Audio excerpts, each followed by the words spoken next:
Ano yung nakadikit sa tubig? Wow, grabe uhaw. Ay, hala. Libo man eh. Hatiin mo na guro eh.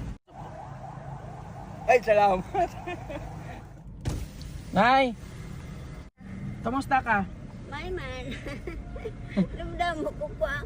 Ako dadalangin pa ni Rocky ko no. Ginkwa? Bayo ko to nga mga lago. Kinuha yung dala mo?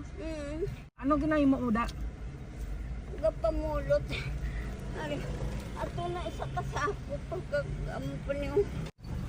Mga amo niyo kay Ang mga bote, mga plastic. Ano pangalan mo? Francisca Sigondina Diding Palawan Abito. Di ba ang init ng panahon? Mm.